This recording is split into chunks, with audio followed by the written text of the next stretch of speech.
إن الحمد لله نحمده ونستعينه ونستغفره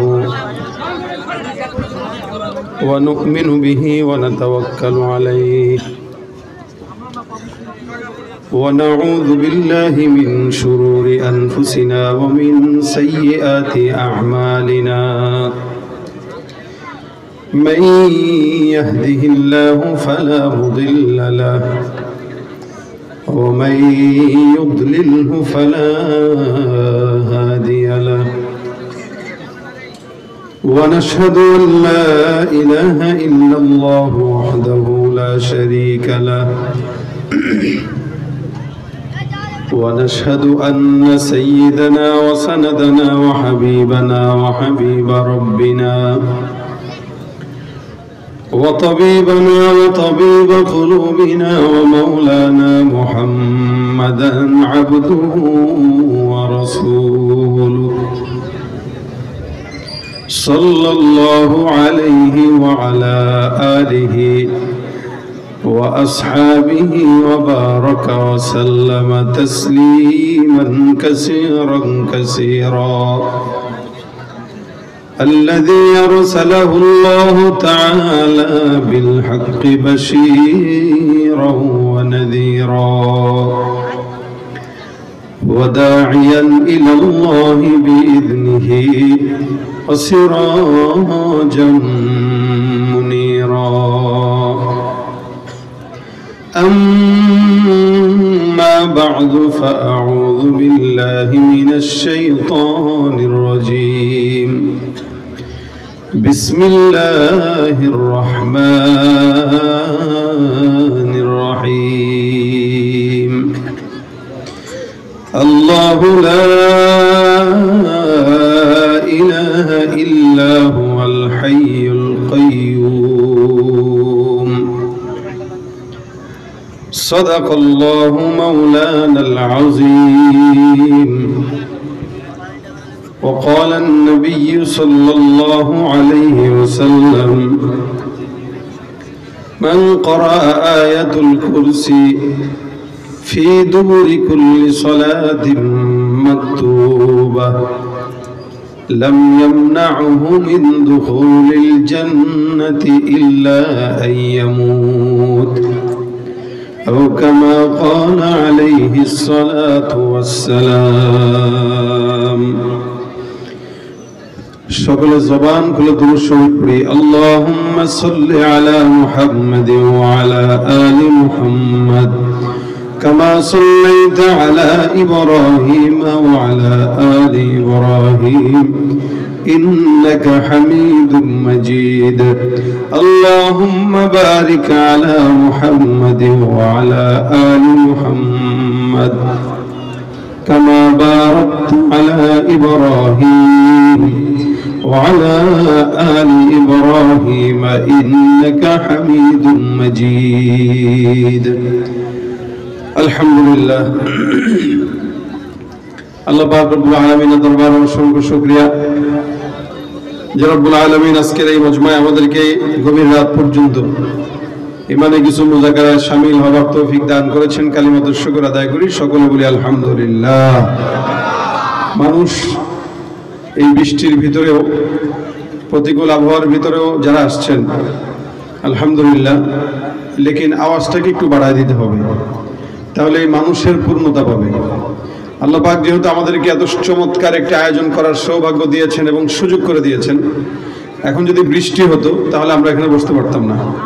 আল্লাহর রহমতে এখন বৃষ্টি নেই, আল্লাহ পাক সুযোগ যেহেতু করে দিয়েছেন, এই জন্য শুকরিয়া দেন। আরো একবার বলেন আলহামদুলিল্লাহ। আওয়াজ যতগুলা মানুষ এসেছেন, মানুষ অনুযায়ী আওয়াজ অনেকটাই দুর্বল। এখানে তো আওয়াজ হওয়া দরকার ছিল ঘুরুম ঘুরুম মেঘের গর্জনের মতো, কিন্তু মনে হচ্ছে দু একজনের আওয়াজ আছে, বাকি সবাই মোটামুটি জিম ধরে বসে আছে। আওয়াজ কি আপনারা দিতে পারবেন? মনে হচ্ছে না পারবেন। আপনাদের আওয়াজ যদি পছন্দ হয় আমি ওয়াজও করবো, দু একটা গজলও গাবো।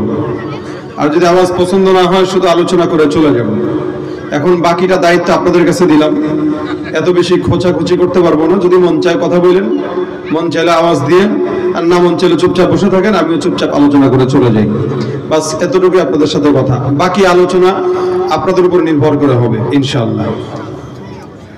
তো আমি আপনাদের সামনে যে আয়াতে কারিমার অংশ বিশেষ তেলাওয়াত করেছি, এটি গুরুত্বপূর্ণ আয়াত। আয়াতটি একটু বড়। আল্লাহর রহমতে, আল্লাহর ফজলে করমে আমরা এখানে যারা বসা, আমাদের সবার পরিচয় একটাই, মুসলমান। এই ব্যাপারে কি আপনাদের কারো সন্দেহ আছে? পিছনে ওয়ালাদের সন্দেহ আছে? ডান বামে কারো সন্দেহ আছে? যারা রাজনীতি দল করে, আমি আর কারোর নাম নিব না, কারণ এখন কেউ ক্ষমতায় নেই, সব ক্ষমতা জনগণের এখন হাতে, এরকমই অবস্থা হয়ে গেছে। যার জন্য মন চামনে চলতেছে, যার জন্য মন চামনে করতেছে, এ কারণে এখন সবাই এখন এখানে ক্ষমতার মালিক। যে যারে পারতেছে যখন তখন নিজেরই নেতা মনে করতেছে, নিজের সরকার মনে করে ফেলতেছে। তো এই কারণে আমি কারো নাম নিচ্ছি না। তবে যারা রাজনীতি করেন অথবা যারা করেন না, যারা পীর মানেন, যারা মানেন না, যারা মাদ্রাসায় পড়েন, যারা পড়েন না, সব কিছুর উপরে আমাদের সবচাইতে বড় পরিচয় আমরা মুসলমান। এই ব্যাপারে কারো কোনো দ্বিমত নেই তো? কারো কোনো দ্বিমত নেই তো? এটা যদি হয় তাহলে তো আল্লাহর রহমত, আলহামদুলিল্লাহ, ভালো যে আমরা সবাই মুসলমান। কিন্তু মুশকিলটা হলো ওই জায়গায় দাবি করে মুসলমান, কিন্তু কাজ আর কর্মে দেখলে বোঝার কোনো উপায় নেই যে সে আসলে মুসলমানের সন্তান। কাজ কর্ম দেখলে বোঝার কোনো উপায় নাই মুসলমান, বরং মুসলমান তো অনেক দূর কি বাত, ও যে মানুষ এটাও বোঝার কোনো উপায় নেই। মানুষের ঘরে জন্মগ্রহণ করে এমন এমন কাজ করে বেড়ায়, দেখলে মনে হয় হায়াওয়ান জানোয়ার তার চাইতেও ভালো ছিল। এই জন্য আল্লাহ পাক রব্বুল আলামিন ইনসানকে যদিও দামি বানিয়েছেন, গোটা মাখলুকাতের ভিতরে সবচেয়ে দামি হলো ইনসান। এই ইনসান কখনো কখনো দামি হয়, আবার কখনো কখনো তার চারিত্রিক দোষের কারণে সে কুকুরের চাইতেও খারাপ হয়ে যায়। এজন্য যে ইনসানকে আল্লাহ বলেন লাকাদ খালাকনাল ইনসানা ফি আহসানি তাকওয়িম, ওই ইনসানকে আবার কখনো বলেছেন উলাইকা কাল আনআম বাল হুম আদাল, এরা হায়াওয়ানের মতো, জানোয়ারের মতো, পশুর মতো, গরু ছাগলের মতো না, বরং তার চাইতেও নিকৃষ্ট। একটা ইনসানকে আল্লাহ পাক কখনো ভালো বলছেন, কখনো আবার গরুর চাইতেও, শুয়োরের চাইতেও, কুকুরের চাইতেও খারাপ বলতেছেন। কেন? বলে মানুষ আল্লাহ পাক বানিয়েছেন দামি করে, তার কর্মদোষে সে আল্লাহর কাছে কুকুরের চাইতেও খারাপ হয়। ভাই দেখেন, জান্নাতটা বানাইছে কার জন্য? আমাদের জন্য, মানুষের জন্য না, মুমিনদের জন্য। কার জন্য বলেন? মানুষ তো আবু জাহেল, মানুষ তো ডোনাল্ড ট্রাম্প জান্নাত পাবে? আপনাদের সন্দেহ আছে? জান্নাত পাবে? জান্নাত বানিয়েছে মুত্তাকিদের জন্য, আল্লাহ পাক জাহান্নাম বানিয়েছে কাফেরদের জন্য। আর আমভাবে আল্লাহ পাক রব্বুল আলামিন প্রত্যেকটা মানুষকেই দামি বানিয়েছে। এখন ওই মানুষ শুধুমাত্র ঈমান না আনার কারণে জাহান্নামে যায়, তার কর্মদোষের কারণে। তাকদীরের কারণে জাহান্নামে যায় না, কারণ তাকদীরে আল্লাহ পাক প্রত্যেকটা মানুষকেই জান্নাতে যাওয়ার যোগ্যতা দিয়ে দিয়েছে। মানুষ যেহেতু দামি, প্রত্যেকটা মানুষকেই জান্নাতে যাওয়ার যোগ্যতা দিয়ে দিয়েছে, কিন্তু সে ঈমান না আনার কারণে সে জাহান্নামে যায়, আর এটা তার কর্মদোষে হয়। সে চায় না ঈমানদার হইতে। এমনকি মুসলমানের ঘরে জন্মগ্রহণ করেও কিছু কিছু মানুষের চরিত্র আবু জাহেল বা সাহেবের চাইতেও খারাপ। এদেরকে দেখলে বুঝার কোনো উপায় নাই যারা মানুষ। এমন কোন অন্যায় নাই যেটা করে না বাংলাদেশে, এমন কোন অন্যায় নাই যেটা করে না। এমনকি আমরা তো ভেবেছিলাম হয়তো দেশ মনে হয় অনেক সুন্দর করে চলবে, কিন্তু না, বর্তমান হালত যদি আপনি দেখান, চতুর্দিকে সব অমানুষ আর অমানুষে ভরপুর হয়ে গেছে। চেহারাটা দেখতে ভালো, পোশাকটাও চমৎকার, অন্তরে তার কালি ভরা, কাজটা বড় কদাকার। এই মানুষের ভিড়ে আজ আসল মানুষ নাই রে নাই, এই মানুষের ভিড়ে আজ আসল মানুষ নাই রে নাই। মানুষ দেখতে চলো এবার জাদু ঘরে যাই সবাই, হায় রে সাধের দুনিয়ায় মানুষ পাওয়া বড় দায়। মানুষ দেখতে চলো এবার জাদু ঘরে যাই সবাই। রাস্তাঘাটে যায় না চলা এই মানুষের ভিড়ে, ওই ভিড়ের মাঝেও আবার কেহ অন্যের পকেট মারে। যারা দাঁড়িয়ে আছেন পকেটটা সাবধান, কারণ চোর মহোদয় এখানেও থাকতে পারে কিনা। সুতরাং ভাই, বাসায় যাওয়ার পরে দেখবেন মোবাইল নাই, দেখবেন রাতের ফেসবুকের আমল বরবাদ। এজন্য পকেট কি, রাস্তাঘাটে যায় না চলা এই মানুষের ভিড়ে, ওই ভিড়ের মাঝেও আবার কেন অন্যের পকেট মারে। তাকে যদি মানুষ বলো আমার বলার কিছুই নাই, তাকে যদি মানুষ বলো আমার বলার কিছুই নাই। মানুষ দেখতে চলো এবার জাদু ঘরে যাই সবাই, হায় রে সাধের দুনিয়ায় মানুষ পাওয়া বড় দায়। মানুষ দেখতে চলো এবার জাদু ঘরে যাই সবাই, শিক্ষার জোরে ডিগ্রির ভাড়ে সাহেবের মাজা মাখা, মুচকি হেসে সব অফিসে নেই যে ঘুষের টাকা। ঘুষ, সুদ, চাঁদাবাজ, দুর্নীতি আছে আছে আসতে কইলেন যে আছে না নাই? এগুলো করে কে? পশু না মানুষ? আল্লাহ পাক এই কারণে বলেছেন উলাইকা কাল আনআম, এগুলো হায়াওয়ানের চাইতেও খারাপ, জানোয়ারের চাইতেও খারাপ, কুকুরের চাইতেও খারাপ। কারা? বলে কিছু কিছু মানুষ আছে, যদিও আল্লাহ এদেরকে দামি বানিয়েছেন, কিন্তু কিছু কিছু মানুষ আছে যারা দামি হওয়ার পরেও এমন এমন কাজ করে যেগুলো মানুষের কাতারে পড়ে না। তাদের পরিচয় আল্লাহ তুলে ধরেছেন, লাহুম কুলুবুন লা ইয়াফকাহুনা বিহা ওয়া লাহুম আ'য়ুনুন লা ইউবসিরুনা বিহা ওয়া লাহুম আযানুন লা ইয়াসমাউনা বিহা উলাইকা কাল আনআমি বাল হুম আযাল উলাইকা হুমুল গাফিলুন। আচ্ছা বলেন তো, কোরআনটা নাজিল করছেন কে? আল্লাহ না? সত্য বলছেন না মিথ্যা বলছেন? এগুলা আল্লাহ বলছেন কিছু মানুষ আছে যারা লাহুম কুলুব, তাদেরকে আমি আল্লাহ কলব দিয়েছি, কিন্তু তারা অনুধাবন করে না, চিন্তা করে না, কলব দিয়ে বুঝে না, বুঝতে চায় না, কলব দিয়ে ভিতরে ঢুকাইতে চায় না, অনুভব করতে চায় না। ওয়ালাহুম আ'য়ুনুন লা ইউবসিরুনা বিহা, চক্ষু দিলাম কিন্তু চক্ষু দিয়া দেখে না। চক্ষু দিয়া দেখে না তার মানে কি আসলে কি কানা নাকি? বলে না, আসলে চোখ আছে লেকিন চক্ষু দিয়া যেটা দেখা দরকার সেটা দেখে না। চক্ষু দিয়া দুনিয়ার সব গুনাহের আসবাব দেখে। কোন নারী যদি পরনারীর সামনে দিয়ে আগায় যায় দেখবেন চোখ টিপ দিয়েও দেখে, লেকিন আল্লাহর কালামের দিকে তার চোখ যায় না। আমার আল্লাহ বলেন এদের চোখ থাকতে ওরা দেখে না, আবার অন্তর থাকতে ওরা বুঝে না, অনুধাবন করে না। আর 3 নম্বর হইল ওয়ালাহুম আ'য়ুনুন লা আযানুন লা ইয়াসমাউনা বিহা, এদের সবাইকে আমি আল্লাহ কান দিলাম, কিন্তু গান শুনে কিন্তু আল্লাহর কোরআন কালাম শুনে না। অন্তর আছে অনুধাবন করে না, বুঝে না, অনুভব করে না। চক্ষু আছে দেখে না, কান আছে শুনে না। আল্লাহ পাক তাদের পরিচয় দিয়ে ডাক দেয়া কয় উলাইকা কাল আনআম, এগুলো সব হায়াওয়ানের মতো, জানোয়ারের মতো, শুয়োরের মতো। বলে এরা কেমনে শুয়োরের মতো? বলে শুয়োরেরও কান আছে, তারও অন্তর আছে, তারও চক্ষু আছে, কিন্তু দেখে না, শুনে না, বুঝে না। কুকুরেরও কান আছে, নাক আছে, চক্ষু আছে, অন্তর আছে, কুকুরেরও বোঝার মতো ক্ষমতা নাই, সুন্দর জিনিস দেখার মতো ক্ষমতা নাই। যার কারণে একটা গরু ছাগলকে যদি কোনো জায়গায় হেঁটে রেখে দেন, হাঁটার জন্য যদি সামনের দিকে কোনো জায়গায় নিয়ে যান, দেখবেন পথের মাঝখান দিয়া বাদ দিয়া ক্ষেতের লাইন ধরে হাঁটবে। কেন? চোখ আছে, কিন্তু ভালো জিনিস দেখার মতো যোগ্যতা তার নাই। এই জন্য আল্লাহ পাক ডাক দিয়া বলেন উলাইকা কাল আনআম, এগুলো সব হায়াওয়ানের মতো, জানোয়ারের মতো। আমার আল্লাহ পাক তারপরে ডাক দেয়া কয় না না, হায়াওয়ান আর জানোয়ার এদের মতো তো বললাম, কিন্তু কখনো কখনো তাদের চেয়েও খারাপ। উলাইকা কাল আনআমি বাল হুম আযাল উলাইকা হুমুল গাফিলুন। বলেন তো এই এলাকার ভিতরে দুর্নীতি করে মানুষ না কুকুর? জোরে বলেন, মানুষ না কুকুর করে? আচ্ছা বলেন তো পরকিয়া করে মানুষ না কুকুর? কোনদিন কুকুরও দেখছেন নি পরকিয়া? ওর তো পরকিয়া কি, সবই তো সমান।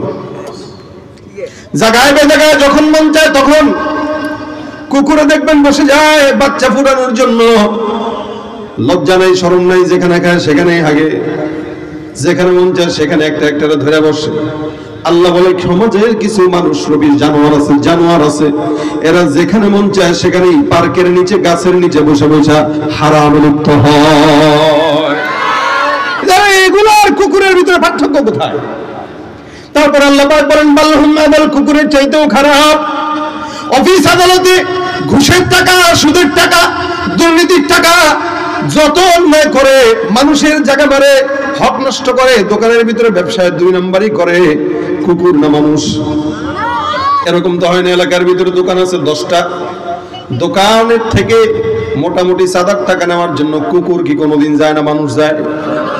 এই যে সব কাজ করে, হারাম কাজ যা করে সব বান্দা করে, ইনসান করে।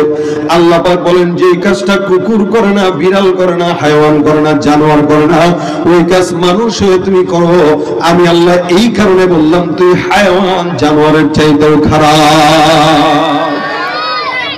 ওরা হলো দেশের লাগি মহামারীর মতো, ফাইলে কলম ঠাকাইয়া চালায় সবই নির্যাতন। ঘুষের টাকায় ওদের ভৌড়ি, ঘুষের টাকায় ওদের ভৌড়ি করে যে টান। ওরা শিক্ষিত শয়তান, ওরা শিক্ষিত শয়তান, ওরা শিক্ষিত শয়তান। ওরা রাগ করছেন কেউ? এই যে বলতেছি রাগ করতেছেন কেউ? রাগ করলে আপনি করেন, রাগ করলে বুঝবো আপনি এগুলা করেন। কথা বোঝা না? কেউ যে এই কথাগুলো যেগুলো বলছে এগুলো যদি কারো গায়ে লাগে, নিজে যদি নিজের গায়ে মাখায় নেয়, তাহলে বুঝবো সেগুলো করে। আমার বিশ্বাস এখানে কেউ এগুলো করেন না, আল্লাহ যেন না করায়। আমিনও কয় না এগুলো, কপাল পরার দলগুলো বুঝেও না আওয়াজ, আবার শুনতে আসছে আমার আওয়াজ। আপনারা দেখেন না এর আগে জিন্দিগিতে দেখছেন কারা কারা হাত তোলেন? তা বুঝেন না আমার সঙ্গে কেমনে কথা বলতে হয়? হাত নামান না। বুঝেন না আমার সঙ্গে কথা বলতে হয় কেমনে? লিল্লাহে তাকবীর। একটু এদিক সেদিক আলোচনা গেলে রাগ করবেন, কষ্ট পাবেন। কষ্ট পাইলে বুঝবো আপনার ভিতরে এই সমস্ত গুণ আছে, খারাপ খারাপ বদগুণ গুলো আছে, আল্লাহ এগুলো দূর করে দেয়। যারা বলেন আমিন। তার মানে আল্লাহ পাক ডাক দিয়া বলেন কিছু মানুষ রূপী শয়তান আছে যারা মানুষ হবে কিন্তু মানুষ হইলেও এরা মানুষ না, হায়াওয়ান জানোয়ারের চাইতেও খারাপ। অথচ আল্লাহ পাক রব্বুল আলামিন বান্দার জন্য, ইনসানের জন্য, মাখলুকাতের থেকে সবচাইতে ইনসানকে দামি বানাইছেন, যার কারণে মুসলমানের জন্য আল্লাহ পাক জান্নাত রাখছেন। মুসলমান হিসেবে বলেন তো জান্নাত দরকার আছে না না? এখন আমি যদি আপনাদেরকে একটু সহজ ভাষায় একটা কথা বলি, সহজ ভাষায় ছোট্ট একটা আমলের কথা বলি, যে আমলটা করলে আল্লাহ পাক রব্বুল আলামিন খুব সহজে আমাদেরকে জান্নাত দান করবেন। আচ্ছা ভাই, জান্নাতের রাস্তা অনেক আছে, কিন্তু এক একটা সময় এক একটা কথা আল্লাহ পাক রাসূলের মাধ্যমে বলেছেন। নবী যা বলেছেন সব আল্লাহর তরফ থেকে বলেছেন, নিজে বানায় বলেন নাই, সব ওহী। জান্নাতে যাওয়ার অনেক পথ আছে, যার যেটা মন চায় ওটা গ্রহণ করবে। যেমন আপনাদের এই দিনাজপুর বিরলে ঢাকার থেকে আসতে গেলে বহুত রাস্তা আছে, বাই রোডে আসা যায়, আবার ফ্লাইটেও আসা যায়। যারা ওই রাজশাহী থেকে আসবে তারাও আসতে পারবে, যারা কুষ্টিয়া থেকে আসবে তারাও আসতে পারবে, যারা ঢাকা থেকে আসবে তারাও আসতে পারবে, যারা বাসে আসবে তারাও আসতে পারবে, প্লেনে আসবে তারাও আসতে পারবে, ট্রেনে আসবে তারাও আসতে পারবে।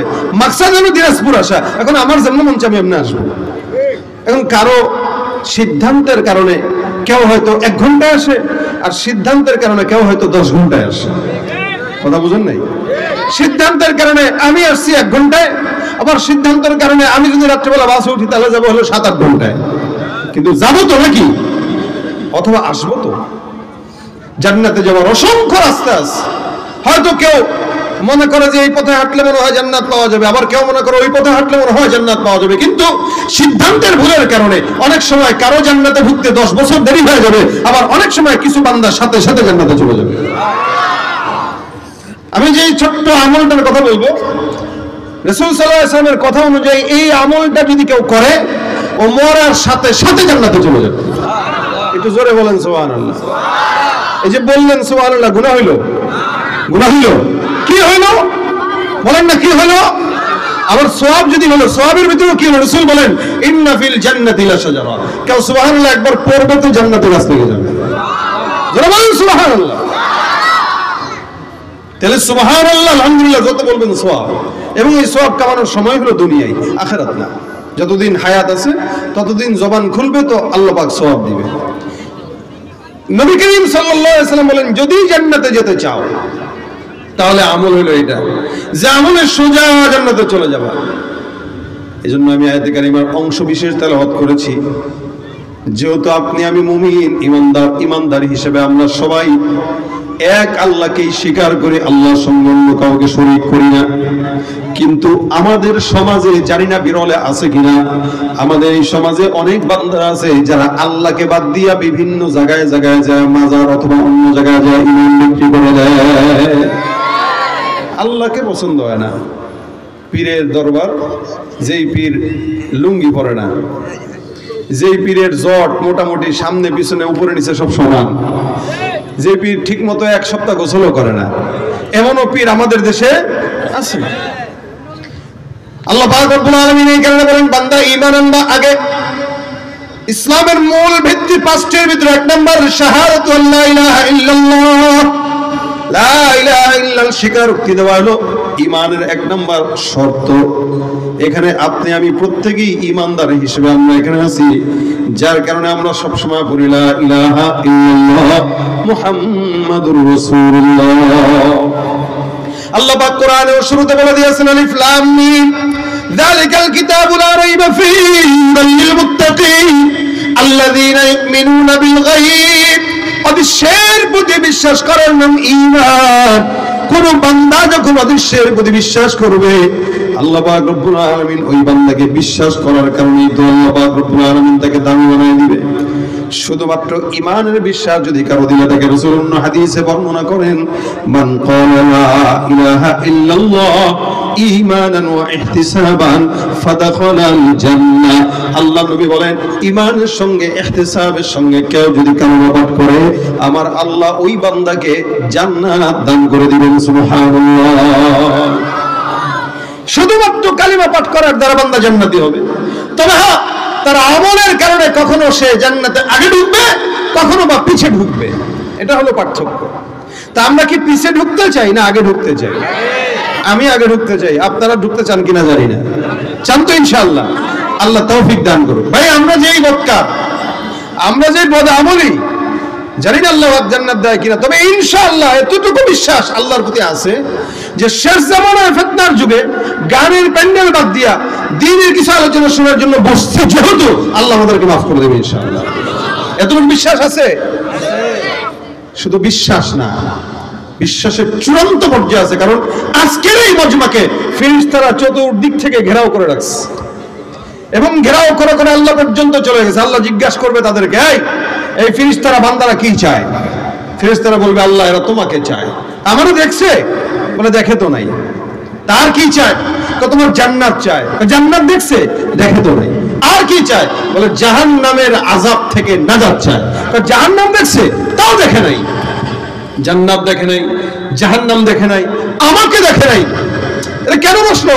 তোমার হাবিব বলে গিয়েছিল যে জান্নাত সত্য, জাহান্নাম সত্য। রাসূল বলেছেন, আল জান্নাতু হাক্কুন আন নারু হাক্কুন। এগুলো সব সত্য। আমরা না দেখলে কি? আমার আকায়ে নামদার নবী ১৫০০ বছর আগে আল্লাহ পাক তাকে মেরাজের রাত্রিতে নিয়ে নিজের চোখে জান্নাত আর জাহান্নাম দেখাতে বলে আসছে। নবী বলেছেন জান্নাত আছে, নবী বলেছেন জাহান্নাম আছে। আমরা নবীর কথা শুনে বিশ্বাস করে বসছি। আল্লাহর ফেরেশতারা বলবে, আল্লাহ তারা বিশ্বাস করে বসেছে। আল্লাহ বলে, যাও ওদেরকে সুসংবাদ দাও, আমি আল্লাহ তাদের সব সগীরা গুনাহ মাফ করে দিলাম। শুধু তাই না, শাহ ওলিউল্লাহ মুহাদ্দিস দেহলভী রাহমাতুল্লাহ আলাইহি একটা কথা বলতেন যে ওনার কাশফ ছিল। কাশফ আমাদের আকাবিরদের কাশফ ছিল, আমাদের অন্তরে কাশফ নাই। থাকবে কেমনে? অন্তরে তো হারাম জিনিস ভরা। আল্লাহ ওয়ালা বুজুর্গদের অন্তরে কাশফ ছিল, কাশফ খোলা ছিল এদের, যার কারণে এরা অন্তর চক্ষু দিয়ে দেখতে পেতেন। তাই শাহ ওলিউল্লাহ মুহাদ্দিস দেহলভী রাহমাতুল্লাহ আলাইহি বলতেন যে আমি দেখতাম যেই মজমায়ে নবী করিম সাল্লাল্লাহু আলাইহি ওয়াসাল্লামের নামের পাঠ করা হয়, ওই মজমার সাথে স্বয়ং নবীর রওজার সাথে একটা নূরের যোগাযোগ তৈরি হয়ে যায়। এটা উনি বলতেন, এবং আমি বিশ্বাস করি আজকের এই মজমার সাথে রাসূলের রওজার সঙ্গে সম্পর্ক আছে। সুবহানাল্লাহ। আস্তে বলে মানে কোন জায়গায় জোরে কোয়া লাগবে, আস্তে কোয়া লাগবে, এই সবকটাও দিতে পারতেছি না, এতক্ষণ হয়ে গেল। সুবহানাল্লাহ জোরে বললে সওয়াব হয়, অথচ আমাদের চায়ের দোকানে বসে বসে গীবত শেখায় ঠিকই হয়, কিন্তু ভালো জায়গায় এসে আল্লাহর নাম নিতে চাই না আমরা। দেখেন, রাসূল বলেছেন যদি জান্নাত চাও তাহলে শোনো, আল্লাহ পাক শিখায় দিলেন, আয়াতুল কুরসি পড়ায় দিলেন, আল্লাহু লা ইলাহা ইল্লা হুয়াল হাইয়ুল কাইয়্যুম। নবী করিম সাল্লাল্লাহু আলাইহি ওয়াসাল্লাম বলেন, মান করা আয়াতুল কুরসি, কোন বান্দা যদি জান্নাতে সোজাসুজি যেতে চায়, ওই ব্যক্তির জন্য পয়গম্বর ঘোষণা করেন, ব্যক্তি যদি আয়াতুল কুরসিটা পাঠ করে তেলাওয়াত করে, বলে কখন? ফি দুবুরি কুল্লি সালাতিন মাকতুবা, 5 ওয়াক্ত ফরজ নামাজের পর কোন বান্দা যদি আয়াতুল কুরসি তেলাওয়াত করে, আমার আল্লাহ ওই বান্দাকে এমন সওয়াব দান করবেন আর এমন পুরস্কার রাখবেন, নবী বলেন লাম ইয়ামনাহু মিন দুখুলিল জান্নাতি ইল্লা আইয়ামুত। আমার পয়গম্বর ডাক দিয়া বলেন, কোন বান্দা 5 ওয়াক্ত নামাজের পর যদি খালি একবার করে আয়াতুল কুরসি তেলাওয়াত করে, আল্লাহর নবী সাল্লাল্লাহু আলাইহি ওয়াসাল্লাম বলেন, আল্লাহ পাক রব্বুল আলামিনের ওই বান্দা যখন মরণ করবে, একমাত্র জান্নাতে যাওয়ার জন্য একমাত্র যেই বাধাটা থাকবে ওই বাধাটাই হলো মরণ। তার মানে বান্দা মৃত্যুবরণ করতে দেরি হবে, কিন্তু আল্লাহ জান্নাত দিতে দেরি করবেন না। আয়াতুল কুরসি কেউ যদি 5 ওয়াক্ত নামাজের পরে, ফরজ নামাজের পরে, ফজরের পরে, যোহরের পরে, আসরের পরে, মাগরিবের পরে, এশার পরে তেলাওয়াত করে, আল্লাহর নবী বলতেছেন ওকে জান্নাতে যেতে বাধা কেউ দিবে না, তবে দিবে কে? মৃত্যু হবে তো সোজা পর্দা ছেড়ে গেল আর দুনিয়া থেকে জান্নাতে পড়ে গেল। আচ্ছা বলেন তো, রাস্তাটা একদম আসান তো লিখেন না? কথা কয় না। জান্নাতে যাওয়ার এই রাস্তাটা কি সহজ কিনা? রাসূল বলেছেন। এই জন্য আল্লাহ পাক শিক্ষা দিয়ে দিলেন। অনেক মুফাসসিরিন ইকরাম বলে, আয়াতুল কুরসি ইসমে আযম। জমিনের ভিতরে কোনো বান্দা যদি আয়াতুল কুরসি পড়ে, ওই বান্দা যত বিপদগ্রস্ততা থাকুক না কেন, আয়াতুল কুরসির বদৌলতে আল্লাহ পাক বান্দার বিপদ দূর করে দিবেন। শুধু তাই নয়, আয়াতুল কুরসির কারণে আল্লাহ পাক রব্বুল আলামিন বান্দাকে এমন ভাবে হেফাজত করবেন, সকালবেলা পাঠ করবে, সন্ধ্যা পর্যন্ত হেফাজত করবে, রাত্রিবেলা পাঠ করবে, আমার আল্লাহ ফজর পর্যন্ত বান্দাকে হেফাজত করবে। শুধু তাই নয়, বান্দার যত বিপদ মুসিবত আছে আয়াতুল কুরসির মাধ্যমে আল্লাহ পাক বিপদ মুক্ত করে দিবেন। সুবহানাল্লাহ। সম্পদের হেফাজত আমার আল্লাহ করে দিবে। হাদিসে একটা ঘটনা আছে, হযরত আবু হুরায়রা রাদিয়াল্লাহু তাআলা আনহু, উনার সম্পর্কে বর্ণিত আছে, সাহাবী আবু হুরায়রা রাদিয়াল্লাহু তাআলা আনহু একজন এমন সাহাবী ছিলেন, সবচেয়ে বেশি হাদিস বর্ণনা সাহাবী। নবী করিম সাল্লাল্লাহু আলাইহি ওয়াসাল্লাম আবু হুরায়রার কাছে একবার যাকাতের মাল দায়িত্ব দিলেন। আবু হুরায়রা, মালগুলো হেফাজতের দায়িত্ব তোমার কাছে আমানত রাখলাম, এই মালগুলো সুন্দর করে আমানতের দায়িত্ব নিয়ে তুমি একটু পাহারা দাও। হযরত আবু হুরায়রা রাদিয়াল্লাহু তাআলা আনহু পাহারা দেওয়ার জন্য তৈয়ার। ঘরের ভিতরে রাত্রিবেলা পাহারা দেয়। পাহারা দিতে হঠাৎ করে একদিন হযরত আবু হুরায়রা রাদিয়াল্লাহু তাআলা আনহুর ঘরে একটা চোর ঢুকলো। বিশাল যাকাতের মাল যেহেতু সম্পদ তার দায়িত্বে আছে, চোরের নজর পড়ছে। দেখবেন চোর ওই ঘরে যায় যেই ঘরে সম্পদ থাকে, ঠিক তেমনি ভাবে যেই দিলের ভিতরে ঈমানের নূর থাকে ওই দিলের ভিতরে শয়তান বেশি হানা দেয়। ভাই ঈমান যদি না থাকে তাহলে শয়তান আর কেন হানা দিবে? ঈমানদার হইছেন বলেই তো শয়তান খোঁচায় মাঝে মাঝে, এতে সমস্যা নাই। শয়তান খোঁচানো ভালো, তো শয়তানের সঙ্গে মুজাহাদা করতে পারলে আপনি সবচেয়ে বড় মুজাহিদ। আবু হুরায়রা রাদিয়াল্লাহু তাআলা আনহু রাত্রিবেলা পাহারা দেয়, হঠাৎ করে চোর হাজির। আবু হুরায়রা রাদিয়াল্লাহু তাআলা আনহু চোরকে ধরলেন। দেখবেন সাধারণত চোর যখন ধরা খায়, চোরের একটাই উদ্দেশ্য থাকে, ধরা খাইলে সরি আর ধরা না খাইলে চুরি। ধরা যেহেতু খেয়ে গেল, আবু হুরায়রা রাদিয়াল্লাহু তাআলা আনহু বলে, তাড়াতাড়ি বাঁধো এটারে, রাসূলের কাছে নিয়ে লাগবে, আমার পয়গম্বরের কাছে নিয়ে এটার বিচার করব। যাকাতের মালে হাত দেওয়ার কত বড় সাহস! যাকাতের মাল চুরি করার জন্য আসছো। চোর মশাই এবার কান্নাকাটি শুরু করে দিল, চোখের পানি ছেড়ে কাঁদে আর বলে, আবু হুরায়রা, জীবনের প্রথম চুরি করতে আসলাম, আর জিন্দেগিতে কোনোদিন চুরি করি নাই। আমি চুরি করার অন্যতম কারণ আমার ঘরে বিবি না খাওয়া, সন্তান না খাওয়া। অনেকদিন হয়ে গেল আমার ঘরে চাউল নাই, আটা নাই, টাকাও নাই, সম্পদ নাই, বাচ্চাগুলো কান্দে কান্দে অস্থির। জীবনে যদি আগে চুরি করার অভ্যাস থাকতো তাহলে তুমি তো আমার ধরতে পারতাম না। আমার চুরি করার অভ্যাস না থাকার কারণে তুমি ধরছো, দয়া করে ছেড়ে দাও, আর জিন্দেগিতে কোনোদিন চুরি করবো না। আবু হুরায়রা রাদিয়াল্লাহু তাআলা আনহু দিলের ভিতরে মায়া লাগলো, দরদ লাগলো, যার কারণে চোরকে ছেড়ে দিলেন। চোর মশাই চলে যায়। সকালবেলা ফজরের নামাজের জন্য মসজিদে নববীর মধ্যে যখন আবু হুরায়রা রাদিয়াল্লাহু আনহু যায়, নবী করিম সাল্লাল্লাহু আলাইহি ওয়াসাল্লাম তাকায় দেখে আবু হুরায়রা আসছে। ডাক দিয়া বলে, হে আবু হুরায়রা, গতকাল রাতে যেই চোর চুরি করার জন্য তোমার কাছে আসছে, চোরটা কোথায়? আচ্ছা বলেন তো, চোর যে চুরি করতে গেছিল ঘরে, রাসূল কি ছিল? রাসূল তো ছিলেন না, নবী ছিলেন না, আবু হুরায়রা আর চোর একা। আবু হুরায়রা নবীকে বলেও নাই। পয়গম্বর ডাক দিয়া বলতেছে, চোর কোথায়? আবু হুরায়রা ডাক দিয়া বলে, ইয়া রাসূলুল্লাহ,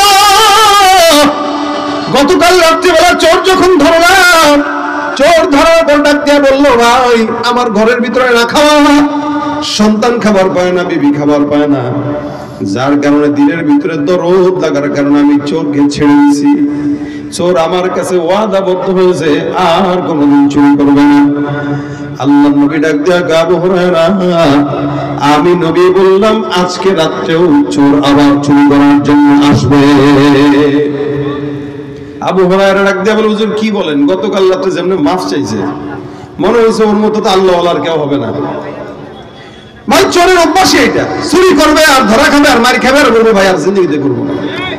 তবে ইসলামের তো একটা হুকুম আছে, যেহেতু নবীর কাছে নিয়ে যাবে চোরকে, চোর ভয় পেয়ে গেছে, কি করা যায়? কি করা যায়? আবু হুরায়রা ছেড়ে দিলেন, কিন্তু যখন আবার শুনছে নবী বলছেন আবার আসবে, তার মানে আসবেই, কি বলেন ঠিক না? পরের রাত্রিতে আবার চোরের জন্য অপেক্ষমান। পয়গম্বর আরবি বলেছে চোর আসবে। রাত্রিবেলা গভীর, তাকায় দেখে ওই যে চোর দরজা খুলে চুকি দিয়ে ঢুকতেছে। আবু হুরায়রা একটু কিছুটা ঘুমের ভান ধরে পড়ে আছে, দেখি চোর ঢুকুক আগে। চোর মশাই ঢুকলো, আবু হুরায়রা পিছন থেকে চোর ঘেজা ঝাপটি দিয়ে ধরে ফেললেন। ডাক দিয়া কয়, গতকাল মাফ করেছিলাম আল্লাহর হস্তে, আজকে আর মাফ নাই, সকাল পর্যন্ত অপেক্ষা করো, আকায়ে নামদার মুহাম্মদুর রাসূলুল্লাহ সাল্লাল্লাহু আলাইহি ওয়াসাল্লামের কাছে নিয়ে যাওয়া হবে। এই কথা শোনার পর আবার চোরের ভিতরে ধরফর শুরু হয়েছে। চোর এবার কান্নাকাটি করে, আবু হুরায়রা আল্লাহ, আল্লাহর কসম করে বলে আর কোনোদিন আসবো না, দয়া করে মাফটা করে দে ভাই, রাত জিন্দেগিতে চুরি কোনো আমার বাপের, আমার কান ধরছি, মায়ের দিব্যি খাইছি, মায়ের দুধের দিব্যি খাইছি, বাপের দিব্যি খাইছি। দেখবেন চোর চুরি করার পর বাঁচার জন্য যত কসম আছে সব কসম দিয়ে দেয়। এই চোরটাও কসম দিতেছে, বারবার কসম দেয়, মাফ করে দাও, মাফ করে দাও। আবু হুরায়রা বলেন, যেহেতু কসম খাইতেছো, আল্লাহর রাস্তায় বলতেছো, যাও তোমার মাফ করে দিলাম, আর যেন দ্বিতীয় দিন না দেখি। আবু হুরায়রা রাদিয়াল্লাহু তাআলা তাকে ছেড়ে দিলেন। চোর দৌড় দিয়ে চলে যায়। যখন ফজরের নামাজে আবু হুরায়রা মসজিদে নববীতে হাজির। পয়গম্বর ডাক দিয়ে, আবু হুরায়রা, ব্যাপারটা কি? বলছিলাম তো চোর আসবে, আসে নাই? আসছে তো। কত কই? চোর ছেড়ে দিছি। কেন? হুজুর এমন ভাবে কান্নাকাটি করছে, মায়া লেগে গেছে। নবী কয়, কি বলছে? আর আসবে না? বলছে তো, আল্লাহর কসম খেয়ে বলছে। আমি পয়গম্বর বললাম, আগামীকাল রাত্রে চোর আবার তোমার ঘরে আসবে। তাহলে কয়দিন হইল? 3 দিন হবে, 3 দিন হবে। আবু হুরায়রা রাদিয়াল্লাহু তাআলা বলেন, আজকে যদি আসে, ওর একদিন তো আমার একদিন, আজকে ধরলে আর কোনো ছাড়াছাড়ি নেই। আবু হুরায়রা রাদিয়াল্লাহু তাআলা এবার সুন্দর করে দেখি ওই বাটপারটা আসে কিনা। হঠাৎ করে তাকায় দেখে ঘরে হাজির। চোর যখন ঘরে ঢুকলো, আবু হুরায়রা রাদিয়াল্লাহু তাআলা এবার রশি টশি নিয়ে ভালো মতো প্রস্তুত ছিলেন। সুন্দর করে যা ধরলেন, ধরে ডাক দিয়ে বলতেছে, কি ব্যাপার? রশি দিয়া বানলাম, সকালবেলা হবে, আমার পয়গম্বরের কাছে নিয়ে যাব, আল্লাহর নবী বিচার করবে, তারপরে তোর ছাড়া হবে, এর আগে আর কোনো ছাড়াছাড়ি নেই। চোর এই অবস্থা দেখে শুনে ভয় পেয়ে গেছে যে আল্লাহ নবীর কাছে যদি নেয় তাহলে তো হাত কাটা।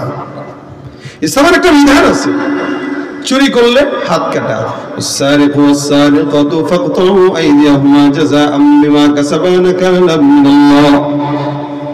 চোর যদি চুরি করে, পুরুষ হোক বা নারী হোক, আমাদের দেশের নারীদেরকে চুরি করলে ছেড়ে দেয়, কিন্তু এখন আর ছাড়ে না। চুরি করলে, হ্যাঁ, তবে এদেশে খানিক মোবাইল চুরে কেউ যদি একটু ধরতে পারে বা পকেট মার্কে যদি কেউ ধরে, মারতে মারতে নাক দিয়ে রক্ত বের করে ফেলে। কিন্তু সমাজের কোটি কোটি টাকা চুরি করে যারা ওপারে পালিয়েছে তাদেরকে এখনো আমরা প্রকাশ্যে বিচার করতে দেখি না। যদি এদেশে তাদের বিচার হতো, দ্বিতীয়ত আবার কেউ চুরি করার বা দুর্নীতি করার দুঃসাহস বাংলার জমিনে কেউ পেত না। এ হলো হাল যদি ইসলামী আইন থাকে। এজন্য আমরা চাই আগামীর বাংলাদেশ যেন ইসলামের হয়। কথা বলেন ঠিক কিনা? আগামীর বাংলাদেশ ইসলামের যদি হয়, এদেশ থেকে সকল প্রকার অন্যায় বিচার দূর হয়ে যাবে। ঠিক কিনা? আবু হুরায়রা রাদিয়াল্লাহু তাআলা জানে আজকে এটার আর সারাসারি নেই। এজন্য রাসূলের কাছে নিয়ে যাবে, চোরকে বাঁধছে ভালো মতো, চুপ করে এখানে বসে থাক, ঠিক করে সুন্দর করে বসায় রাখছে। এবার চোরের অবস্থা কি বুঝেন? 3 দিন ধরা খাইছে। এই 3 দিন ধরা খাওয়ার পরে যখন এবার রাসূল সাল্লাল্লাহু আলাইহি ওয়াসাল্লামের কাছে নিবে, তার হাল একদম দুর্বল হয়ে গেছে। কিছুক্ষণ পর আবু হুরায়রা, কি হয়েছে ভাই? মাফ করা যায় না ভাই, কয়দিন? এটাই শেষ, আল্লাহর কসম করে বলছে আর জিন্দেগিতে আসবো না। কি করা লাগবে বলো? সত্যি কথা বলতেছি, আমার সন্তানটা খায় না রে ভাই, একটু দয়া করে আমার কিছু দিয়ে বিদায় দে। আবু হুরায়রা কত এই কথা 2 দিন শুনছি, পুরানো হয়ে গেছে, নতুন কথা কো বললে আর কত বাটপারি করে ছুটবি আমার কাছে। চোর ভাবতেছে, বুঝছেন, খুব বুঝেন, চোরটা ভাবতেছে কি করা যায়, কি বইলা ওনারে মোটামুটি দুর্বল করা যায়। এখন চোর এটা ভালো দামি চোর, মানুষ চিনে, জানে যে আবু হুরায়রার ইলমের প্রতি আলাদা একটা মহব্বত আছে, টান আছে, যার কারণে এটার ইলম দিয়েই দুর্বল করতে হবে। চোর করে বসে বসে কয় আবু হুরায়রা, বলে কি একটা কথা কম শুনবানি? বলেন, আমি তোমার এমন একটা আমল শিখাইতে চাই, কোরআন থেকে শিখবানি। কে বলতেছে? চোর বলতেছে।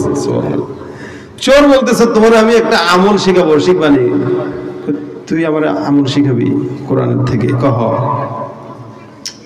তুই শিখাবি? কি হয়েছে? চোর হইলো তো ইমান আছে, আমাদের দেশে আছে না? চোর হইলো ইমান আছে, নামাজ পড়বে, মসজিদে যাবে, হজ করবে, ওমরা করবে, সব করবে, ওদিক দিয়া দুর্নীতিও করে। ঠিক 2 জন বইছে আর কি, বাকি এলাকায় এরকম লোকের সংখ্যাই হয়তো বেশি, এই কারণে কেউ ঠিকঠাক বলতেছে না। তা কি ধরবো আর কোন আপনার করে আমি? দেখেন আবু হুরায়রা রাদিয়াল্লাহু তাআলা আনহু বলতেছে তুই আমার ইলম শিখাবি? বলে হ্যাঁ। কে শিখতে পারো না? যদি তুই আমার সন্তুষ্ট করতে পারো ইলম শিখায়া, তাহলে কি করতে হবে? তাহলে আমার ছাড়তে হবে। কি ছাড় হলে শিখাবো? শর্তটা তো বড় কঠিন শর্ত। আচ্ছা ঠিক আছে, যা, তোর ছাইরা যদি একটা ইলম শিখি তা তো ভালো, আলহামদুলিল্লাহ। বুঝছেন নি? আমরা হইলে কইতাম ইলম বাদ দে, বেড়া গুল্লি মার, আগে 50,000 টাকা দে। 50,000 টাকা দিবি, পরে তোর ব্যাপারে চিন্তা করবো। যার কারণে লাখ লাখ টাকা দিয়া হাজারো বড় বড় সন্ত্রাসীরা পার পেয়ে যায়, আর নিরপরাধীরা জেলখানায় 1 বছর 2 বছর 10 বছর পর্যন্ত পচে। ঠিক কিনা ধরে? এই হলো বর্তমানের হাল। আবু হুরায়রা রাদিয়াল্লাহু তাআলা বলে ইলম শিখাবো, আমল শিখাবো? বলে হ্যাঁ। যদি পছন্দ হয় কি করবা? বলে তোমার ছেড়ে দিব। বলে ঠিক আছে, কথাটা যেন মনে থাকে, কথাটা যেন না ঘুরে। রাসূলের সাহাবীদের কথা কোনোদিন ঘুরে না। সুবহানাল্লাহ। আবু হুরায়রাকে এবার চোর মশাই ডাক দেয়া কয়, আবু হুরায়রা, আমি তোমাকে এমন আমল শিখাবো, কোরআনের এমন একটা আয়াত আছে। এই কথা বলে এবার চোরটা সুন্দর করে পড়া শুরু করে দিল। আল্লাহু লা ইলাহা ইল্লা হুয়াল হাইয়ুল কাইয়্যুম লা তাখুযুহু সিনাতুন ওয়া লা নাওম লাহু মা ফিস সামাওয়াতি ওয়া মা ফিল আরদ মান যাল্লাযী ইয়াশফা'ু ইনদাহু ইল্লা বিইذনিহি ইয়া'লামু মা বাইনা আইদিহিম ওয়া মা খালফাহুম ولا يحيطون بشيء من علمه إلا بما شاء وسع كرسيه السماوات والأرض ولا يؤوده حفظهما وهو العلي العظيم الله أكبر الله أكبر সূরা শুরু থেকে শেষ পর্যন্ত আয়াতটা পড়ে দিল। আবু হুরায়রা বলে হ্যাঁ এখন কি হইছে বল? কয় এই যে আয়াতটা বললাম এটার নাম আয়াতুল কুরসি। কোন বান্দা যদি রাত্রিবেলা তেলাওয়াত করে আল্লাহ পাক রব্বুল আলামিন ওই বান্দাকে সকাল ফজর পর্যন্ত যত প্রকার কিছু করা লাগে সব কিছু দিয়ে আল্লাহ পাক নিজে বান্দারে হেফাজত করবেন। আর যদি কোনো বান্দা সকালবেলা তেলাওয়াত করে, আমার আল্লাহ পাক রব্বুল আলামিন রাত পর্যন্ত ওই বান্দারের সমস্ত কিছুর জিম্মাদারি আল্লাহ নিজে নিয়ে নেবেন। অর্থাৎ সকালবেলা পড়বা, আল্লাহ পাক রাত পর্যন্ত হেফাজত করবে, রাতের বেলা পড়বা, সকাল পর্যন্ত হেফাজত করবে। শুধু তোমাকে না, তোমাকে, তোমার সম্পদকে, তোমার সন্তানকে, সবকিছুর হেফাজতের দায়িত্ব আল্লাহ নিয়ে নেবে।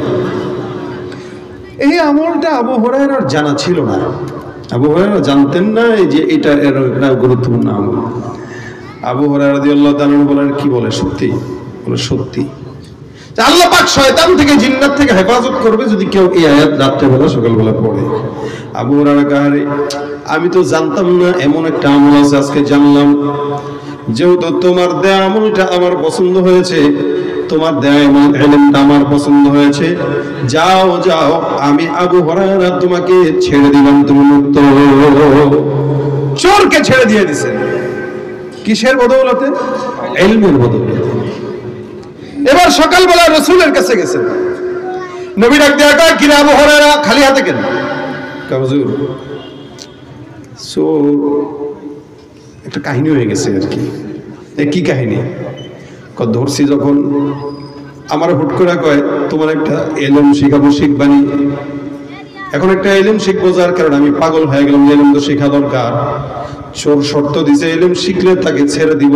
আমি চিন্তা করলাম ছেড়ে দেওয়ার চাইতে ইলমটা অনেক গুরুত্বপূর্ণ, যার কারণে তাকে শর্ত মেনে আমি তার থেকে ইলম শিখলাম। নবী বলেন, কি ইলম শিখাইলে বল?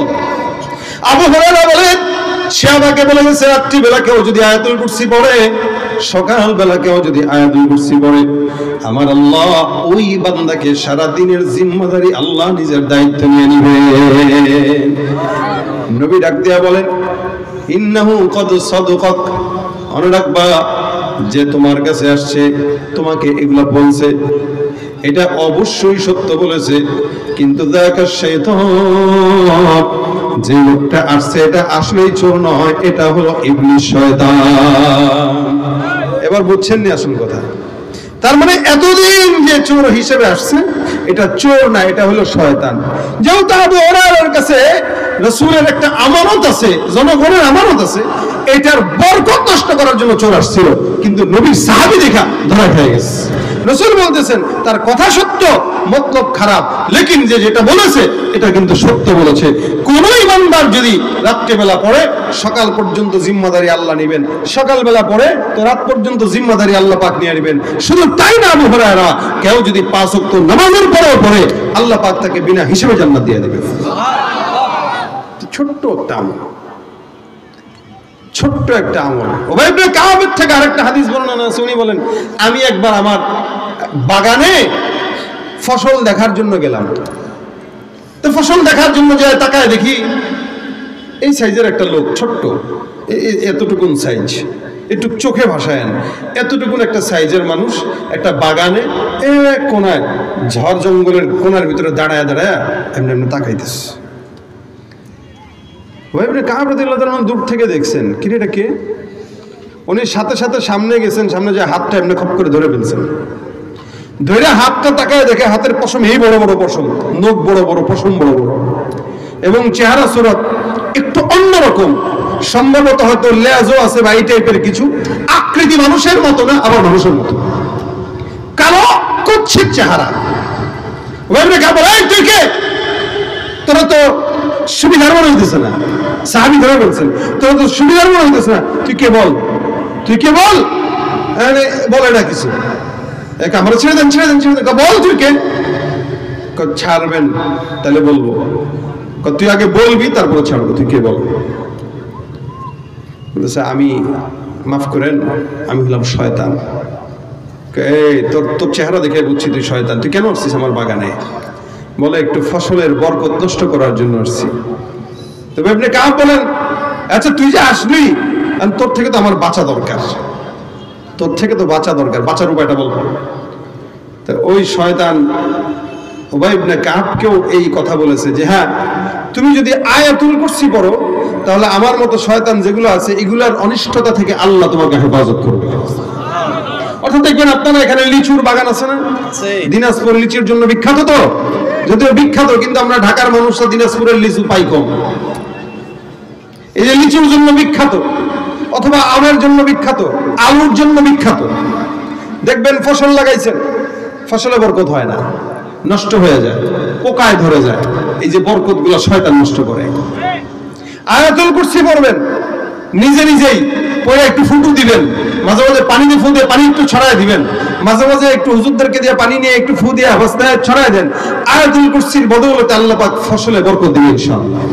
বরকত বলতে শয়তানের অনিষ্টতা থেকে আল্লাহ বাঁচাবেন এবং নজরওয়ালার নজর থেকে আল্লাহ পাক বাঁচাবেন। এটা অনেক বড় আমল। এজন্য অনেক ওলামা একরাম বলেন এটা ইসমে আজম। এটা কেউ ইসমে আজমের মতো বিশ্বাস করে যা বলবে আল্লাহ পাক সেটাই বান্দার মনের আশা পূরণ করে দিবে। অল্প শব্দ, অল্প আয়াতটা একটু বড় হইলেও খুব বেশি বড় না। সূরা ফালাক আর নাস যতটুকু মনে করেন একসাথে মিলাইলে হয় ততটুকু হয়তো হইতে পারে। চাইলে প্রত্যেকটা মানুষ মুখস্থ করতে পারেন, কিন্তু করেন না। আজকের এই মাহফিলে খালি এই জিনিসটা যদি আপনারা চিন্তা করেন যে আমি আজকে থেকে 5 ওয়াক্ত নামাজের পরে আয়াতুল কুরসি আমার জবানে উঠায় নেব, খালি এতটুকু যদি আপনারা চিন্তা করেন যে 5 ওয়াক্ত নামাজের পর আয়াতুল কুরসি উঠায় নেব, দেখবেন আপনার জিন্দেগির বরকত কিভাবে আসে। শুধু বরকত নয়, জান্নাতের রাস্তাও আল্লাহ পাক সহজ করে দিবে ইনশাআল্লাহ। ইনশাআল্লাহ আল্লাহ পাক আমাদেরকে পড়ার তৌফিক দান করুন। যারা শিখেন নাই এরা শিখার চেষ্টা করেন, মহিলারাও যারা শিখেন নাই পারেন না শিখার চেষ্টা করেন, আপনাদের ভিতরে যারা পারেন না শিখার চেষ্টা করেন। এটা আপনার আমার জিন্দেগি। অনেক সময় বাচ্চাদের রাত্রিবেলা ঘুমাইছে তো কান্নাকাটি করে, ছোট ছোট বাচ্চা, বাচ্চা কাঁদতেছে, এখন এই রাত্রিবেলা হুজুর পাবে কই? আপনি নিজে হুজুর হয়ে যান, হুজুর হয়ে ফু দেন, আয়াতুল কুরসি করে বাচ্চার পেটে ফু দেন, বাচ্চার গায়ে ফু দেন। আল্লাহ পাক ইনশাআল্লাহ ওই বাচ্চার যদি অন্য কোনো ঝামেলা হয় ঝামেলা দূর করে দিবে। এই জন্য, কারণ এই আয়াতের ভিতরে আল্লাহ পাক রব্বুল আলামিন একটা নাম দিয়েছেন, আল্লাহু লা ইলাহা ইল্লা হুয়াল হাইয়ুল কাইয়্যুম। ইয়া হাইয়্যু ইয়া কাইয়্যুম বলে আমার পয়গম্বর ডাকতেন আল্লাহকে। আল্লাহ রাসূল সাল্লাল্লাহু আলাইহি ওয়াসাল্লাম দোয়া করতেন, ইয়া হাইয়্যু ইয়া কাইয়্যুম বিরহমাতিকা নাস্তাঈন, বিরহমাতিকা নাস্তাগীস, আল্লাহর কাছে চাইতে হবে। তাহলে ইয়া হাইয়্যু ইয়া কাইয়্যুম এই দুইটা নামই এই জায়গায় আছে, আর এই নামের বদৌলতে কেউ যদি আল্লাহর কাছে চায় তো আল্লাহ পাক তার দোয়া কবুল করে দেয়। এজন্য আজকের মজমায় নিয়ত করবেন 5 ওয়াক্ত নামাজের পরে আয়াতুল কুরসি পড়ব তো ইনশাআল্লাহ। তাহলে চোর চোখটা বদমাইশ থেকে আল্লাহ হেফাজত করবে। চোর খালি শয়তানও না, মানুষ চোরও আছে, ঠিক না? যেহেতু মানুষ চোরও আছে, মানুষ চোর থেকে আল্লাহ হেফাজত করবে। যেহেতু মানুষের ভিতরেও খারাপ আছে, এদের থেকেও আল্লাহ হেফাজত করবে। আল্লাহ যেন আমাদেরকে আমল করার তৌফিক দান করে, বলেন আমিন। এই যে আপনারা অনেকক্ষণ যাবত আলোচনা শুনতেছিলেন, এখন যদি আমি আলাদা আলাদা ভাবে জিজ্ঞাসা করি, ভাই কি শিখে গেলেন, কি নিয়ে গেলেন একটু বলেন। অনেকে আছেন যারা বলতে পারবেন না কি শিখছেন, কি নিয়ে গেছেন, বলতে পারবেন না। আমি আপনাদেরকে জন্য শেষের সামারা হিসেবে এটা বলে দিচ্ছি যে আজকের মাহফিল আমরা এটা শিখবো, এটা বাসা পর্যন্ত নেব। 5 ওয়াক্ত নামাজের পরে আমরা আয়াতুল কুরসি পাঠ করব ইনশাআল্লাহ। এটা হলো আমাদের মনের নিয়ত থাকবে এবং আমরা চেষ্টা করব, শুধু একা না, আমাদের পরিবার নিয়ে চেষ্টা করব। এবং আজকের মাহফিলের শেষ কথা এটাই, এটা বাসা পর্যন্ত নিলে এই যারা আসলো, যারা খরচ করলো, যারা বসলো, প্রত্যেকের আসা বসা যাওয়া সবকিছু আল্লাহ পাক প্রতিনিয়ত সওয়াব দান করবে ইনশাআল্লাহ। কথাটা পালন করতে পারবো তো ইনশাআল্লাহ? আল্লাহ আমাদের সকলকে তৌফিক দান করুন। পাশাপাশি আজকের এই প্রোগ্রামে যারা সহযোগিতা করেছে তাদের জন্য আপনারা দোয়া করবেন এবং এই এলাকার জন্য দোয়া করবেন। আল্লাহ যেন এই এলাকাটাকে বেদাত মুক্ত, দুর্নীতি মুক্ত, সন্ত্রাস মুক্ত, চাঁদাবাজ মুক্ত এলাকা হিসেবে কবুল করবেন, আমিন।